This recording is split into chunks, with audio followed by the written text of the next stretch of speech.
Wife ni Red Sternberg nagsalita na sa totoong dahilan ng kanyang pagkamatay.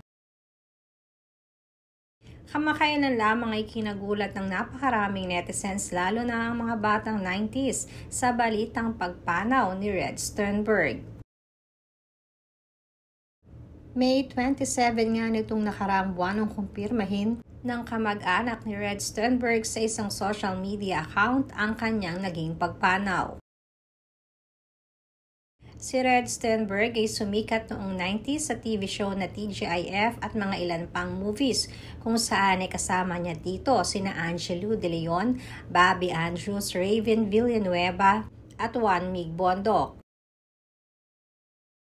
Pumanaw si Red Sternberg sa edad na 50 years old, 3 days bago ang kanyang birthday. Sa naging pagbubunyag ng asawa ni Red, ilang araw pagkatapos ito mamatay ay sinabi niya na unexpected di umano ang lahat para sa pamilya nila.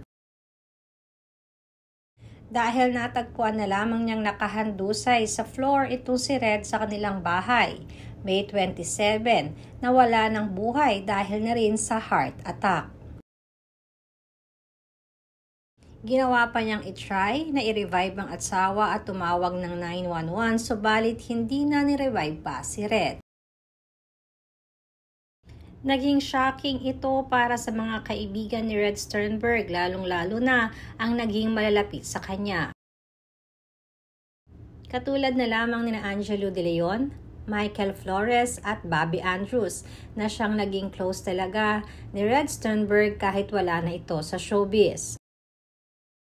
Hindi nga di umano makapaniwala ang mga ito dahil nakausap pa nila si Red Sternberg few weeks or days bago ito mawala at pinag-usapan nila ang comeback project nito kasama ang kaibigan.